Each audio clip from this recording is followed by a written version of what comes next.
वाराणसी के 40 से 50 किलोमीटर के भीतर 1000 एकड़ से ज्यादा भूमि अधिग्रहित करके वहीं पर सुंदर सनातन विश्वविद्यालय का निर्माण, संस्कृति को छोड़िए, राष्ट्र को छोड़िए, देश को छोड़िए, समाज को छोड़िए, अपने बच्चों को बचाना चाहते हैं कि नहीं? आज के 10 वर्ष पहले से रितेश्वर चिल्ला रहा कि सनातन बोर्ड बनाओ, सनातन बोर्ड बनाओ, सनातन बोर्ड बनाओ। हमें बहुसंख्यक कहा जाता रहा और हम धीरे धीरे अल्पसंख्यक हो गए। तो हिंदू के बच्चे हों, मुसलमान के बच्चे हों, सिख के बच्चे हों, ईसाई के बच्चे हों, एक भारत माता से हमें तो गर्व होना चाहिए कि हम सनातनी हैं। हम 8 अरब लोगों की बात करते हैं, बाकी कौन क्या करता है वो उनका मत है। मैं इसका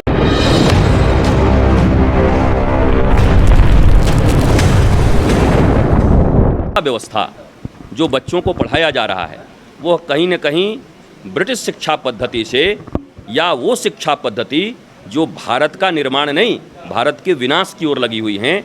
उस समय उनका राज था, सेना उनके थे, वो हम पर कब्जा करने आए थे, तो उन्होंने अपनी शिक्षा पद्धति लागू की थी। हम इतने वर्ष आज़ाद हो गए, स्वतंत्र हो गए, पर धीरे धीरे परिवर्तन कर रहे हैं। ये धीरे धीरे परिवर्तन से कुछ होने वाला नहीं है।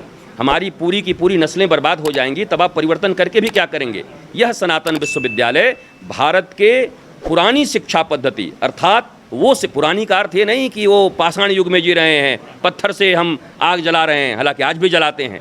मेरा ये कहना है कि जो चीज़ें मानवता को विकास कर रही थी, जो चीज़ें काम, क्रोध, मदमोह, लोभ, अहंकार को कम कर रही थी, जो चीज़ें हमें आपस में एकबद्ध करके एक समाज के रूप में रहने में हम कहीं ना कहीं सार्थक भूमिका निभा रही थी, उन चीज़ों को हम एडॉप्ट करेंगे। और अभी हमारे वेदों में जो क्वांटम फिजिक्स है, जो मैथमेटिक्स है, जो विज्ञान है, उन विज्ञान का फिर से आहरण करेंगे। और जो विश्व के किसी भी कोने में विज्ञान का विकास हुआ है, यंत्रों का विकास हुआ है, उनका समावेश करेंगे एक फ्यूजन विद्या पद्धति बना करके, जिसको सनातन विश्वविद्यालय में बच्चों के लिए रखा जाएगा, जिससे केवल भारत का ही निर्माण नहीं होगा बल्कि विश्व के 8 अरब लोगों में मानवता का विकास होगा। क्योंकि 200 से अधिक देशों के संस्कृतियों के यहाँ पर रिसर्च सेंटर भी होंगे।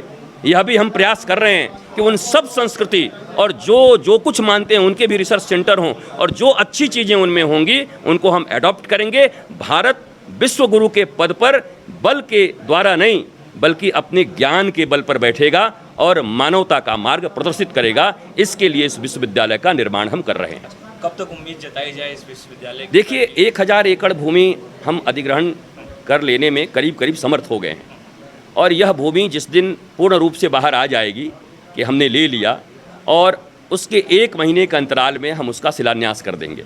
मैं उम्मीद रखता हूँ, विश्वास रखता हूँ और भरोसा रखता हूँ कि हमारा, चाहे तो ये अंग्रेजी वर्ष या हमारा जो चैत्र प्रतिपदा होता है, हमारा सनातन का 9 वर्ष, उसके पहले ये सारे काम हो जाएंगे, शिलान्यास इत्यादि हो जाएगा और हम विराट कर्म की ओर आगे बढ़ जाएंगे।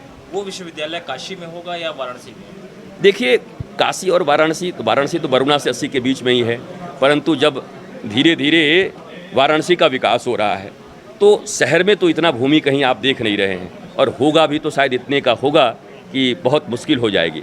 तो इस वाराणसी के 40 से 50 किलोमीटर के भीतर 1000 एकड़ से ज़्यादा भूमि अधिग्रहित करके वहीं पर सुंदर सनातन विश्वविद्यालय का निर्माण 1 घंटे की दूरी पर होगी। आना जाना 1 घंटा।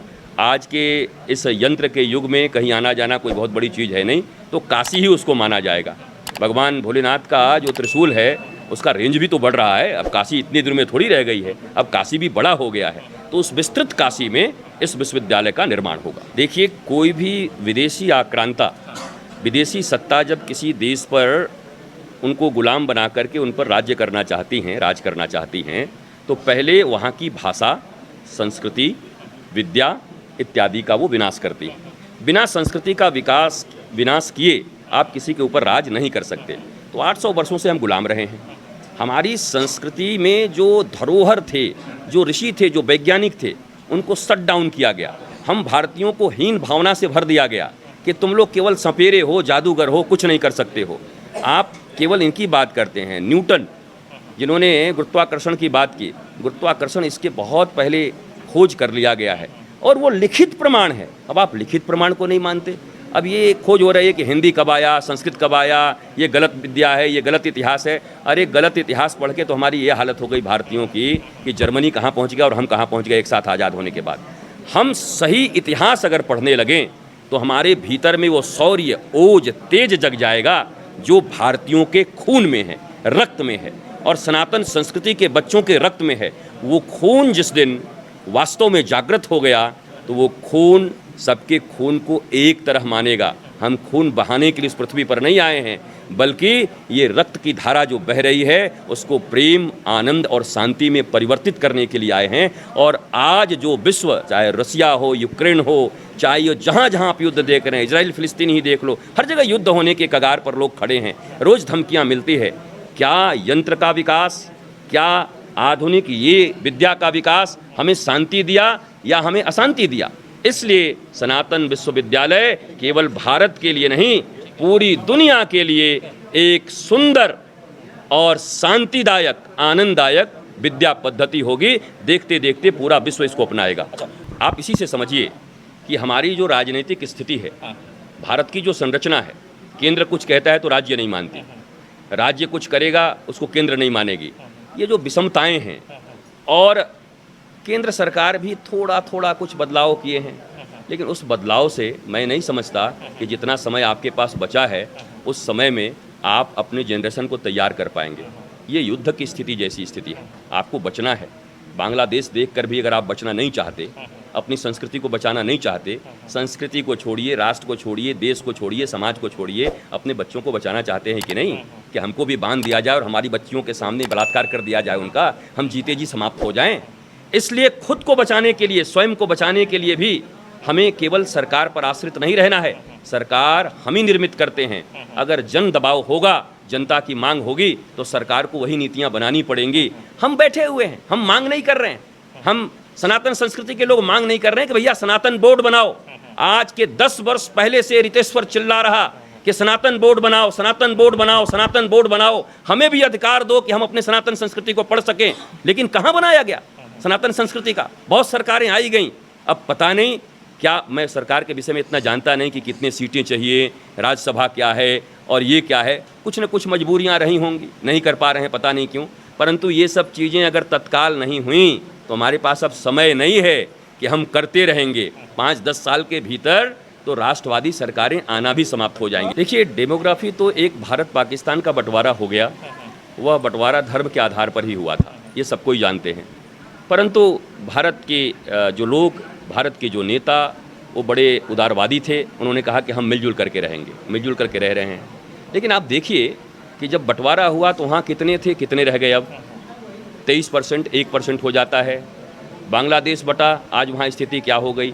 और आज जो कुछ हुआ होगा उसके बाद कितने % बचे होंगे? भारत में निरंतर आबादी, देखिए किसी के लिए भी, किसी भी एक खास मत मजहब का डेमोग्राफी लगातार बढ़ते जाना, यह चिंता का भी विषय होना चाहिए। क्या कारण है? और आप वो इमरजेंसी भी याद कर लीजिए। मैं तो राजनीतिज्ञ नहीं हूँ, लेकिन वो इमरजेंसी जहाँ आपको कहा गया कि आप बच्चे पैदा न करें, लेकिन ये सबके लिए नहीं कहा गया, तो कहीं ना कहीं भेदभाव के शिकार तो हम होते रहे। हमें बहुसंख्यक कहा जाता रहा, पर हम धीरे धीरे अल्पसंख्यक हो गए। कई शहरों में, कई ब्लॉकों में, कई राज्यों में आप अल्पसंख्यक हो गए। न आपको अल्पसंख्यक का कोई सुविधा मिल रहा है और न बहुसंख्यक होने का कोई फ़ायदा है। मैं अल्पसंख्यक बहुसंख्यक में बंटना भी नहीं चाहता हूँ। मैं तो ये चाहता हूँ कि भारत में भारतीय शिक्षा पद्धति, सनातनी शिक्षा पद्धति लागू हो और संविधान के तहत ही हो। लोग कहते हैं संविधान बदलना चाहते हैं आप, हम संविधान क्यों बदलेंगे? पर क्या संविधान में अमेंडमेंट्स नहीं हुए हैं? जब से संविधान बना हुआ है कितनी बार अमेंड्स किए गए हैं संविधान को, कितनी बार अनुच्छेदों को उसमें स्वीकृति दी गई है कि इसको ऐसे बना दिया जाए। 3 तलाक भी तो अभी बना, सब कुछ हो रहा है। तो जो चीज़ें भारत के विरोध में हैं, जो चीज़ें गुलामी को पुनः आमंत्रित कर रही हैं, जो चीज़ें हम में भेद पैदा कर रही हैं, जो चीज़ें भारतीयों में हीनमन्यता का बोध पैदा कर रही हैं, जो चीज़ें बहुसंख्यक भारतीयों को अल्पसंख्यक होने पर मजबूर कर दे रही हैं, जो चीज़ें आने वाले समय में इस बहुसंख्यक सनातनी समाज को नष्ट कर देंगी, उन चीज़ों को बदलना ही चाहिए। तो आत्मरक्षा का अधिकार तो सबको है, हम केवल इसलिए चुप बैठे रहें। और इसीलिए मैं कह रहा हूँ पत्रकार महोदय कि देखिए, वो शिक्षा पद्धति के कारण ऐसा हुआ है। बच्चों को ऐसा उलझा दिया गया ब्रिटिश शिक्षा पद्धति में कि वो अपनी संस्कृति को जान ही नहीं पाए। धीरे धीरे वो इतने बेपरवाह हो गए कि उनको पता नहीं कि वो बांग्लादेश बन जाएंगे एक दिन। इसलिए सनातन विश्वविद्यालय और गुरुकुलम के निर्माण की आवश्यकता है, और ये काम कोई खतरे से कम खाली नहीं है। मैं जब गुरुकुलम की बात करूंगा और जब सनातन विश्वविद्यालय की बात करूंगा, यद्यपि मैं विश्व के 8 अरब लोगों की मानव या मूल्यों की बात कर रहा हूं, फिर भी विरोधी छोड़ेंगे नहीं, टारगेट करेंगे। न जाने किस किस तरीके से विरोध किया जाएगा। तो ये बड़े ही संस्कार और साहस की बात है कि मैं आज गुरुकुलम के लिए और सनातन विश्वविद्यालय के लिए निकला हुआ हूँ। हमारे कम विरोध नहीं होंगे, मैं तो अकेला हूँ, चल ही रहा हूँ, पता नहीं कौन कहाँ कब फंसा दे, क्या कर दे। बोर्ड का निर्माण तो तुरंत होना चाहिए, या तो पूरे भारत की शिक्षा एक जैसी होनी चाहिए, क्या राष्ट्र सर्वोपरि, भारत प्रथम, ऐसी शिक्षा कर दीजिए। सबको एक ही शिक्षा पढ़नी है, वो हिंदू के बच्चे हों, मुसलमान के बच्चे हों, सिख के बच्चे हों, ईसाई के बच्चे हों, एक भारत माता से। आप जर्मनी कभी जाइए या जर्मनी से पता करिए, जर्मन के बच्चों से पूछा जाता है व्हाट्स योर फादर्स नेम, आपके पिता का नाम क्या है? बोला जर्मन, जर्मनी मेरे पिता का नाम है। माता का नाम क्या है? बोला जर्मनी मेरे माता का नाम है। राष्ट्रवाद की ऐसी शिक्षा है जर्मनी में, इसलिए जर्मनी इतना विकसित है। यहाँ तो भारत कहने में डरते हैं, भारत माता कहने में डरते हैं, भारत माता की जय नहीं कहते, हम नमन नहीं करेंगे। तो आप इतने लुंज पुंज कानून बना के क्यों रखे हैं? क्यों नहीं स्ट्रिक्ट कानून बनाते? क्यों नहीं ऐसा कानून बनाते जिसमें सभी राष्ट्र को प्रेम करना पड़े, राष्ट्र के प्रति सबके भीतर में भावना भरे, राष्ट्र के भीतर में उन नन्हे नन्हे बच्चों के भीतर में राष्ट्र प्रेम की भावना भरे। इसके लिए मैं गुरुकुलम और सनातन विश्वविद्यालय का निर्माण कर रहा हूँ। मेरे मस्तिष्क में तो ऐसी बात कभी आ नहीं सकती और न मैं इसका कभी समर्थन कर सकता हूँ। राजनेता जो है वो आपस में हिंदू मुस्लिम की राजनीति करते रहते हैं। राजनेता अपने सत्ता के लिए क्या करते हैं वो उनका विषय है। मैं धर्म और शास्त्र को लेकर चलता हूँ, और धर्म में अभी मैंने आपको कहा, धर्म की जय हो, अधर्म का नाश हो, प्राणियों में सद्भावना हो और विश्व का कल्याण हो। तो मैं किसी को काटने की, मारने की और किसी को हीन मान्यता में डालने की बात नहीं कर सकता। मैं तो चाहता हूँ कि सनातन संस्कृति का उद्भव होगा तो यही एकमात्र संस्कृति और धर्म है जो कहती है वसुधैव कुटुम्बकम, पूरी वसुधा हमारा परिवार है, सर्वे भवन्तु सुखिनः, सर्वे सन्तु निरामया। हमें तो गर्व होना चाहिए कि हम सनातनी हैं। हम 8 अरब लोगों की बात करते हैं, बाकी कौन क्या करता है वो उनका मत है, मैं इसका समर्थन नहीं करता।